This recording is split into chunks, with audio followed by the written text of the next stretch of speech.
आपका स्वागत है हमारी आज की कहानी में। जंगल के बीचों बीच एक गांव था जिसका नाम था चंपापुर। ये एक छोटा सा गांव था जिसमें कुछ ही घर थे। इस गांव में रामू नाम का एक जिज्ञासु लड़का रहता था। उसकी उम्र बस 12 साल थी, पर जंगल और उसके रहस्यों को जानने का उसका शौक किसी बड़े विद्वान से कम न था। एक सुबह रामू हमेशा की तरह जंगल की ओर निकल पड़ा। हर रोज की तरह पेड़ों से फुसफुसाती हवा और चिड़ियों की मीठी चहचहाहट उसका स्वागत कर रही थी। आज जंगल कुछ अलग ही लग रहा था। पेड़ों पर लगे पत्ते सामान्य हरे रंग के नहीं, बल्कि हल्के नीले रंग के चमक रहे थे। रामू को लगा शायद भोर की धुंध में उसकी आंखों ने धोखा खाया है। मगर जैसे जैसे वो जंगल के अंदर बढ़ा, वैसे वैसे नीले पत्तों वाले पेड़ों की संख्या बढ़ती गई। थोड़ी दूर चलने पर वो एक ऐसे पेड़ के पास पहुंचा जिसका तोरण ही नीले रत्नों से जड़ा हुआ था। पेड़ की शाखाओं पर चमकीले फल लगे थे जो किसी अनदेखे जहान के रत्न लग रहे थे। रामू पेड़ के पास खड़ा होकर हैरान रह गया। उसने ऐसा पेड़ कभी नहीं देखा था। तभी अचानक एक बूढ़ी महिला पेड़ के पीछे से निकली। उसके सफ़ेद बालों में चमेली की खुशबू थी और आंखों में एक अजीब सी चमक। महिला रामू को देखकर मुस्कुराई और पूछा, बेटा, तुम इस जंगल में पहली बार आए हो? नहीं दादी, मैं तो यहाँ रोज आता हूँ, पर आज ये पेड़। बुढ़िया महिला ने बीच में ही टोकते हुए कहा। ये जादुई पेड़ हैं रामू। इन पेड़ों के फल अद्भुत शक्तियां रखते हैं। कौन सी शक्तियाँ दादी? बुढ़िया ने रामू को पेड़ के नीचे बिठाया और कहानी सुनानी शुरू की। बहुत समय पहले इस जंगल में एक शक्तिशाली राजा रहता था। उसे अमर होने का जुनून था। उसने कई साधु संतों को बुलाया, मगर कोई भी उसे अमरता का उपाय नहीं बता सका। आखिरकार एक जंगल के योगी ने राजा को बताया कि इस जंगल में कुछ खास पेड़ उगते हैं जिनके फल खाने से अमृता मिल सकती है। राजा ने अपने सैनिकों को आदेश दिया कि वो हर नीले पत्तों वाले पेड़ को खोज कर लाएं। सैनिकों ने जंगल तबाह कर डाला, पर उन्हें केवल एक ही पेड़ मिला। राज दरबार में जब फल लाया गया तो राजा उसे खाने के लिए आगे बढ़ा ही था कि एक पेड़ की परी प्रकट हुई। उसने राजा को रोका और कहा कि ये फल सिर्फ अमृता ही नहीं देते, बल्कि अभिशाप भी बन सकते हैं। इन फलों का सेवन करने से पहले व्यक्ति को एक कठिन परीक्षा से गुजरना पड़ेगा। परीक्षा पास करने पर ही वो अमर होगा, नहीं तो पत्थर बन जाएगा। राजा परी की बातों को नकारते हुए फल खाने ही वाला था कि अचानक जमीन हिलने लगी और महल ढह गया। राजा समेत पूरा दरबार पत्थर बन गया। तब से ये जादुई पेड़ जंगल में छिपे हुए हैं और इन फलों को पाने की हिम्मत कोई नहीं करता। बुढ़िया महिला की कहानी सुनकर रामू के रोंगटे खड़े हो गए। उसने सोचा, अगर ये फल सच में जादुई हैं, तो शायद मैं परीक्षा पास कर सकता हूँ। दादी, क्या आप जानती हैं परीक्षा कैसी होती है? परीक्षा हर व्यक्ति के लिए अलग होती है। ये व्यक्ति के सबसे बड़े गुण और सबसे बड़े अवगुण पर आधारित होती है। रामू को थोड़ी देर सोचने के बाद एक विचार आया। उसने पूछा, दादी, क्या मैं एक फल ले सकता हूँ? ये फल बहुत खतरनाक भी हो सकते हैं। बच्चे, क्या तुम वाकई इसे लेना चाहते हो? हाँ दादी, मैं परीक्षा दूंगा। मैं इस गांव को गरीबी और बीमारी से मुक्त करना चाहता हूँ। शायद यही मेरी परीक्षा होगी। बुढ़िया रामू के जज्बे को देखकर प्रभावित हुई। उसने एक चमकीला फल तोड़कर रामू को दे दिया। फल को अपने हाथ में लेते ही रामू को एक अजीब सी गर्मी महसूस हुई।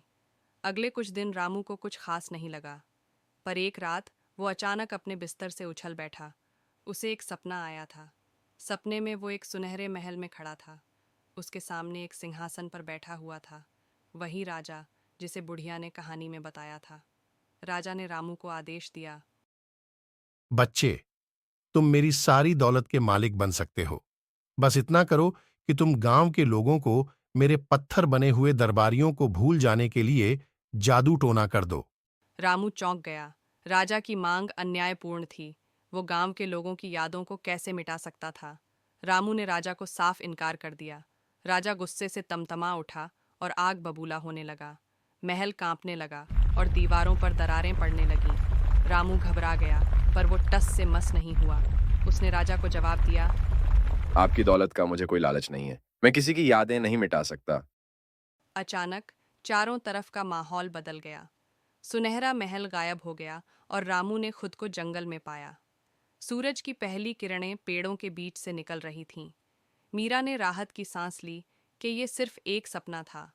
लेकिन ये सपना रामू को बता चुका था कि उसकी परीक्षा क्या होने वाली है।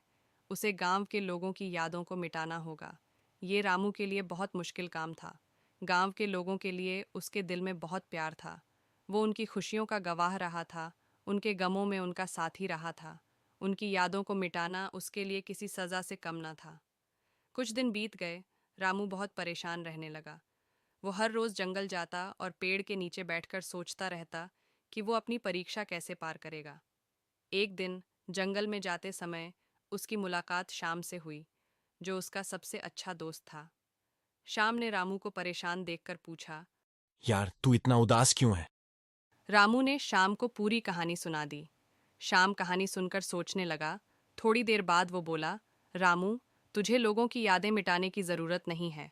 उन्हें बस ये याद दिलाना है कि वो राजा और उसके दरबारियों को क्यों याद रखना चाहते हैं। रामू शाम की बात सुनकर चौंक गया। तेरा मतलब है? उसने पूछा। शाम ने समझाते हुए कहा। देख, राजा ने अपनी अमृता की लालच में पूरा जंगल तबाह कर दिया और बेगुनाह लोगों को मरवा दिया। उसी की वजह से ये पेड़ जंगल में छिप गए। अगर गांव के लोग ये याद रखें कि राजा और उसके दरबारी कितने क्रूर थे, तो वो उन्हें कभी नहीं भूलेंगे। उनकी यादें मिटाने की बजाय उन्हें वो याद दिलाना चाहिए जो उन्हें याद रखना चाहिए। हाँ, तू बिल्कुल ठीक कह रहा है। मुझे लोगों को राजा के अत्याचारों की याद दिलानी है, न कि उनकी यादों को मिटाना है। अगले कुछ दिनों में रामू ने पूरे गांव में घूम घूम कर लोगों से बातें की। उसने उन्हें राजा के अत्याचारों के बारे में बताया।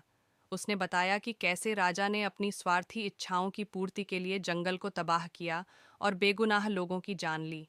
गांव के बुजुर्गों ने भी रामू की मदद की। उन्होंने अपनी कहानियों के जरिए लोगों को राजा के जुल्मों की याद दिलाई। गांव वालों ने सुना कि कैसे राजा ने पेड़ों को कटवाया, जंगली जानवरों को भगाया और गांव को अकाल के कगार पर पहुंचा दिया। उन्हें ये भी याद आया कि राजा के जाने के बाद जंगल कैसे वापस लौटा और गांव फिर से खुशहाल हुआ। धीरे धीरे गांव वालों के मन में राजा के लिए सम्मान की भावना खत्म हो गई। उसकी जगह गुस्से और घृणा का भाव भर गया। अब उन्हें राजा को याद रखना नहीं था, बल्कि ये याद रखना था कि कैसे उन्होंने राजा के अत्याचारों को सहा और उन्हें गांव से दूर भगाया। कुछ दिनों बाद रामू फिर से उसी नीले पत्तों वाले पेड़ के नीचे गया। इस बार वो परीक्षा देने के लिए तैयार था। उसने फल को अपने हाथ में लिया और आंखें बंद कर लीं। उसे फिर से सपना आया। वो सुनहरे महल में खड़ा था, लेकिन इस बार राजा गुस्से से तमतमा उठा था। राजा ने धमकाते हुए कहा, बच्चे, तूने मेरा खेल बिगाड़ दिया है। अब मैं तुझे अमर नहीं कर सकता। रामू मुस्कुराया और बोला। मुझे आपकी अमरता नहीं चाहिए। मुझे सिर्फ अपने गांव को खुशहाल देखना है। राजा ने आखिरी जतन करते हुए कहा, अगर तू अमृता नहीं चाहता तो फिर तूने परीक्षा क्यों दी?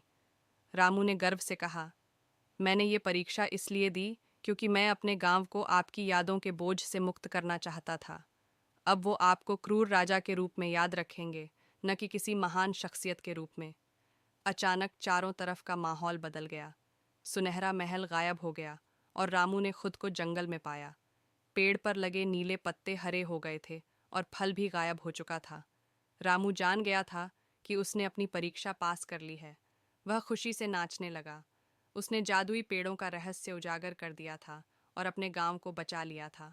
गांव लौटकर उसने सबको बताया कि उसने राजा की परीक्षा पास कर ली है। गांव वालों ने रामू को सम्मान दिया। रामू ने यह साबित कर दिया था कि असली ताकत जादुई फलों में नहीं, बल्कि इंसान के दिल में होती है। तो दोस्तों, ऐसी ही दिलचस्प और रोमांचक कहानियों के लिए चैनल को सब्सक्राइब करें और कहानी अच्छी लगी तो लाइक और शेयर करें।